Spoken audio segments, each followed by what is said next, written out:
Coming up this week on The High Road with Keith Warren. When you're down here in South Texas, there is no telling what will walk out of the woods.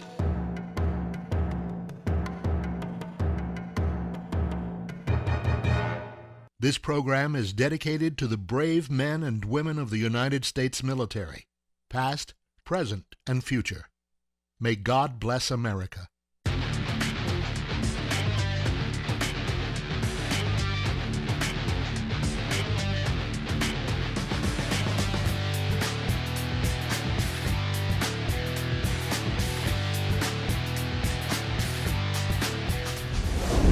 This is The High Road with Keith Warren.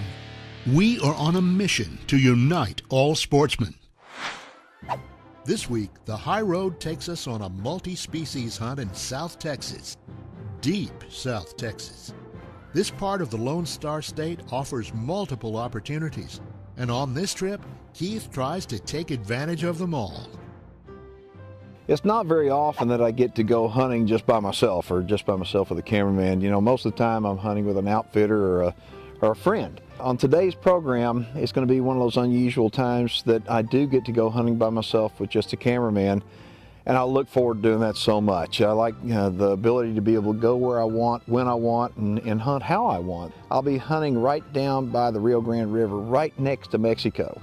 And this is a private ranch. It's owned by some dear friends of mine. They do not open it up to hunting at all, and it's just for friends and family. And so this is a special piece of property, and it's going to be a special show. The primary animal that I'm after on today's show is obviously the white-tailed deer, and hopefully I can get a big buck. But there's another animal that, as a bow hunter, I absolutely love hunting down here, and it's a javelina. And the cool thing about hunting javelinas in Texas is the limit is 2 per person per year. And they are considered a big game animal, but the neat thing about it is, compared to, say, Arizona, you don't have to apply for a javelina tag and draw out down here. It's over the counter. And on this particular ranch, there are lots of javelinas, like there are on lots of ranches in South Texas. And javelinas, they live in thicker brush than the deer do. They'll get in there, and because they're so little, they can go through these little tunnels, the little canopy, if you will, down underneath mesquite and cactus and all. And it's surprising, they make a living in the cactus, and they eat cactus. They love it. And so hunting for javelina with a bow is one of my most enjoyable things to do down here.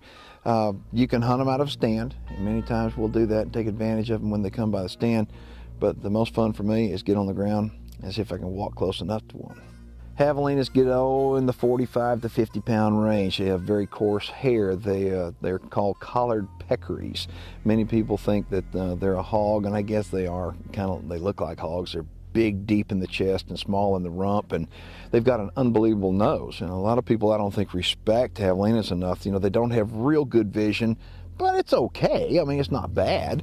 They don't have real good ears, but it's okay. But their nose, if you're not using scent killer, or if you're not hunting downwind of them, I don't think you're going to get close enough, at least with a bow, for a shot. South Texas and northern Mexico is just a sea of brush. Mesquite, wahia, black brush, white brush, I mean, cactus, you name it. Everything down here has thorns on it.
Shot a little bit far back.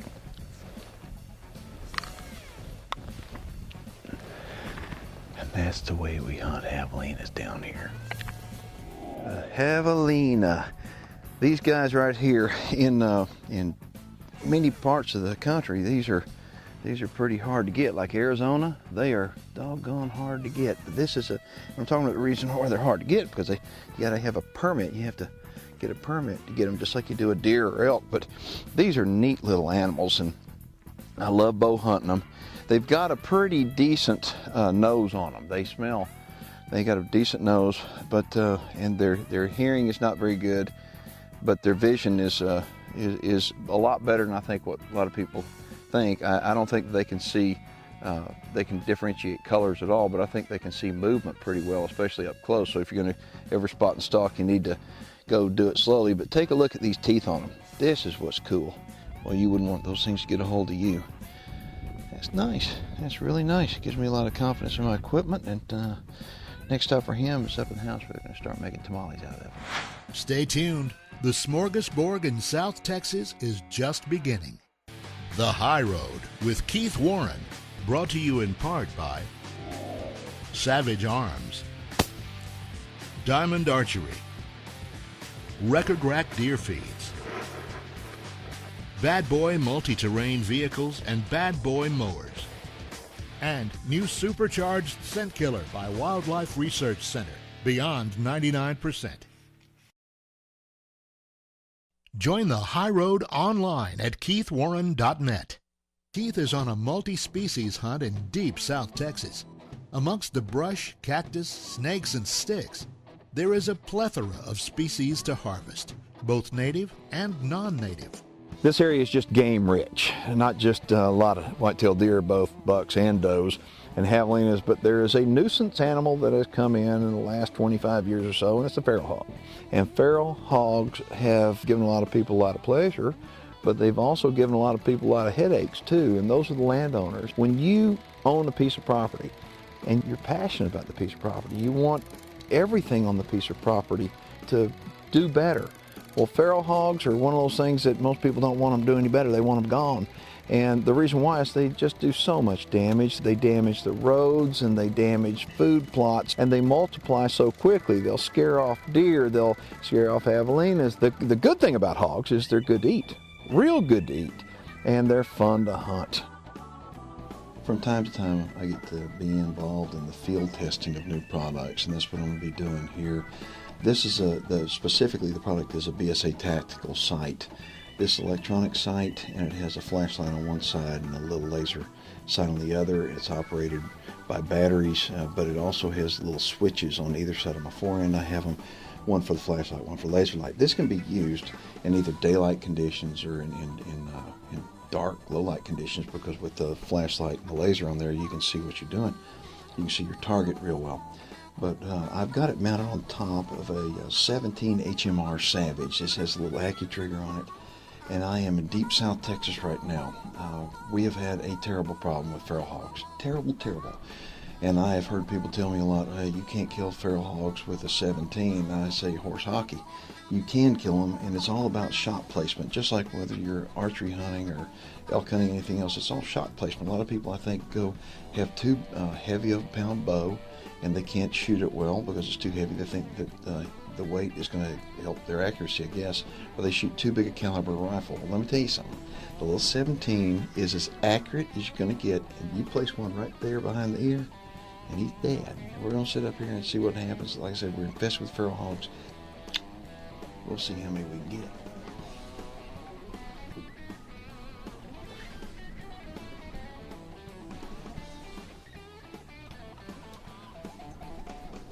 Okay, good. How about now? God, dog it. If you have a weak stomach, I would suggest turning it off right now. Or if you feel bad about killing hogs, turn the channel to the Cartoon Network or something, because it's fixing to get ugly. Now, the tactic that I like to use is to take Mama out first. Now, watch them. They're feeding down a little corn line. The corn line, that's typical of the way we hunt down here in South Texas. I'm going to let them get close enough and see if I can wear one out.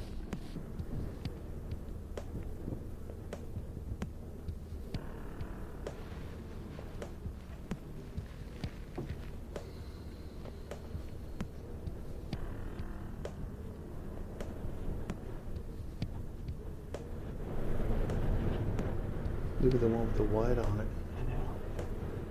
Okay, tell me when you're ready. I'm good.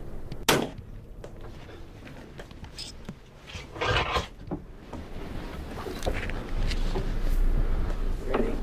So you can actually see that red dot on the pig, and you'll notice it has a red.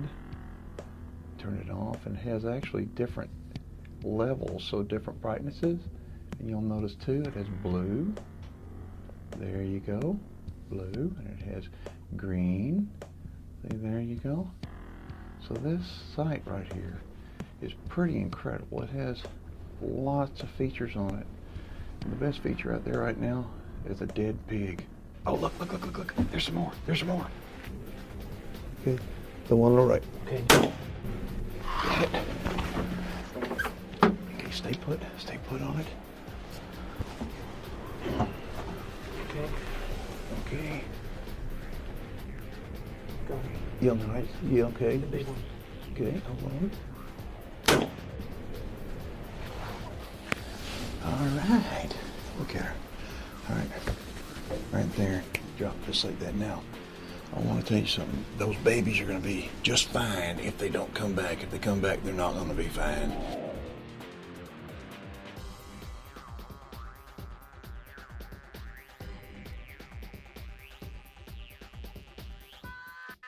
Uh-oh, it's fixing to get ugly. Look who showed up.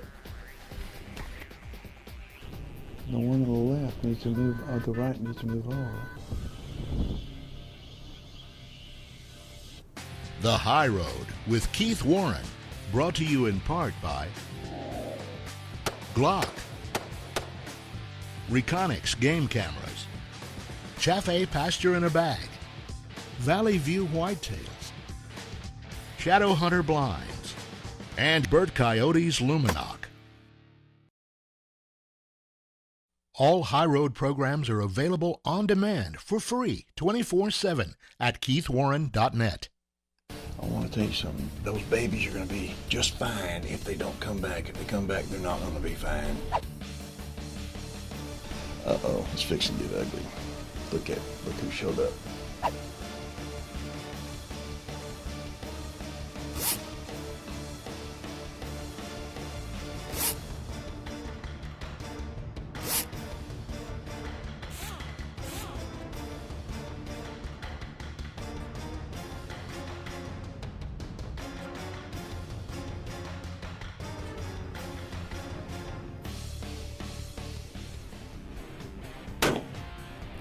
Got them both. Got them both. Okay, now how are we going to do this? Took out the whole family. Plan came together real well. Took the sow first and then the other four. And like I said, I'm going to make a whole lot of people happy, but I'm sure on this video I'm going to also make some people that are upset and think, why didn't you let them go? Well, if you're one of those people, guess what? You don't have to contend with them. You don't know anybody in South Texas who has to put up with these guys. They multiply fast. There's no bag limit. There's no season. You can hunt them 24 hours a day. You can hunt them at night, and that's where this product comes in well, real good too. So anyway, feral hog hunting is necessary. It's necessary, and the best thing about these guys is they taste real good.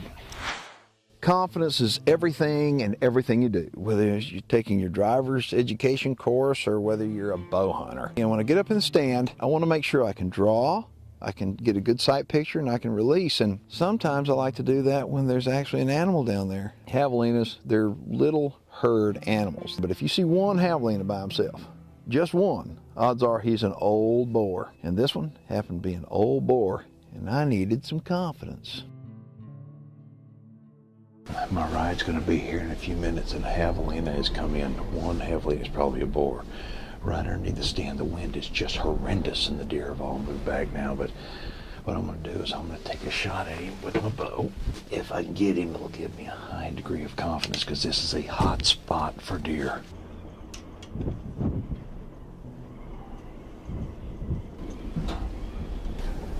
No, come on, turn sideways, big boy. Perfectly sideways.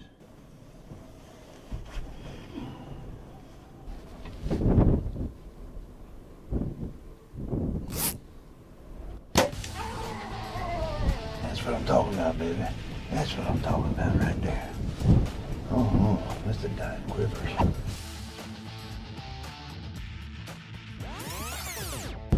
Oh, that's the dying quivers.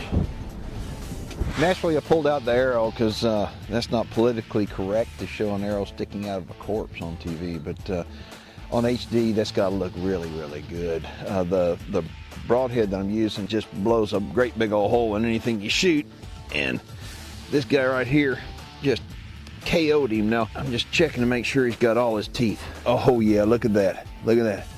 That other one I shot had a broken off tooth, but this one right here, he's got all of them. Well, there's one good thing. I know my bow's on.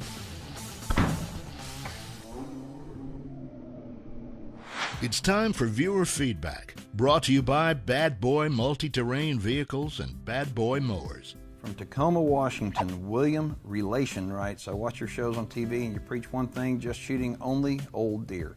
If you have plenty of money and go to places that have a big deer herd, which means a regular man can't hunt there, open land is shrinking fast, and as landowners are getting ready for that big buck, somebody else shoots it. The real hunter force is shrinking each year because all these ranchers wanting to get rich, and we keep trying to stretch our buck. William, landowners, I think, are entitled to get paid for people coming on their land to hunt.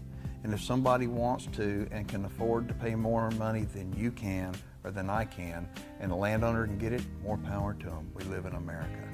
I think that there's plenty of hunting opportunity out there. There's always going to be class envy. There's always going to be jealousy.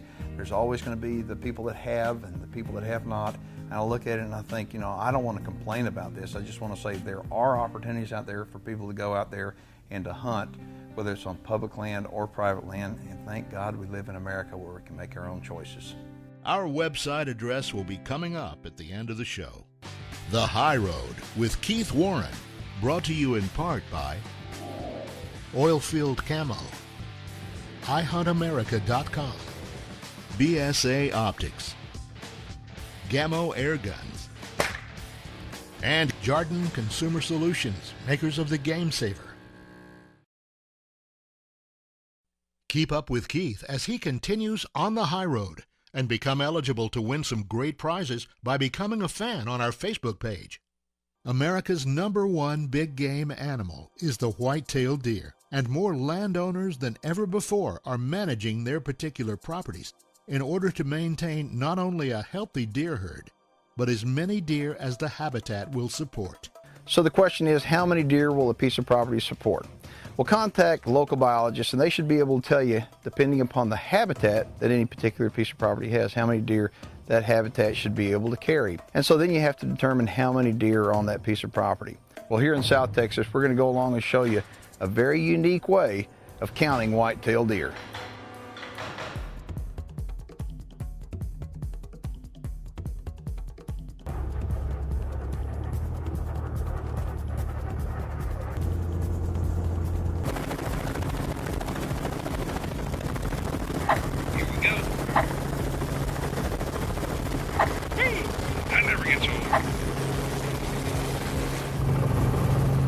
Today is a great day for fun, great visibility, and clear skies.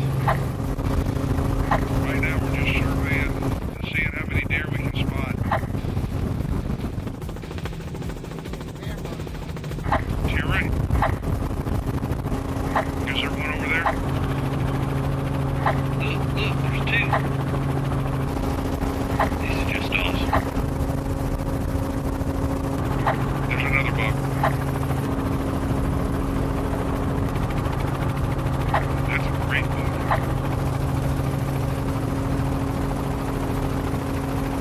There, to the left.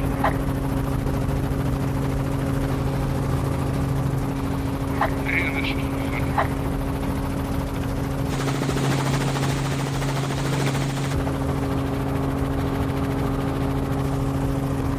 Straight ahead, another one. That's the same one.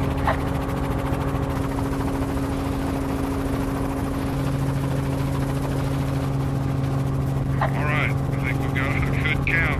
Let's head back.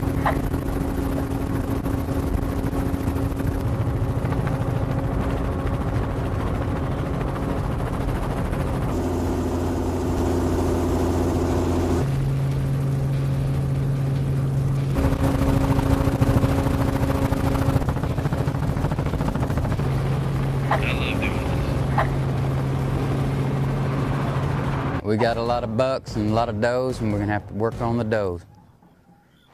Coming up in a few weeks, I'm going to get to work on the does. And when I get done with that, I get to go to work on the bucks. If you'd like to book your own javelina hunt or a feral hog hunt in South Texas, contact Matt Yablonsky with Inner Circle Hunts International at 570-499-1598 or look him up on the web at huntic.com.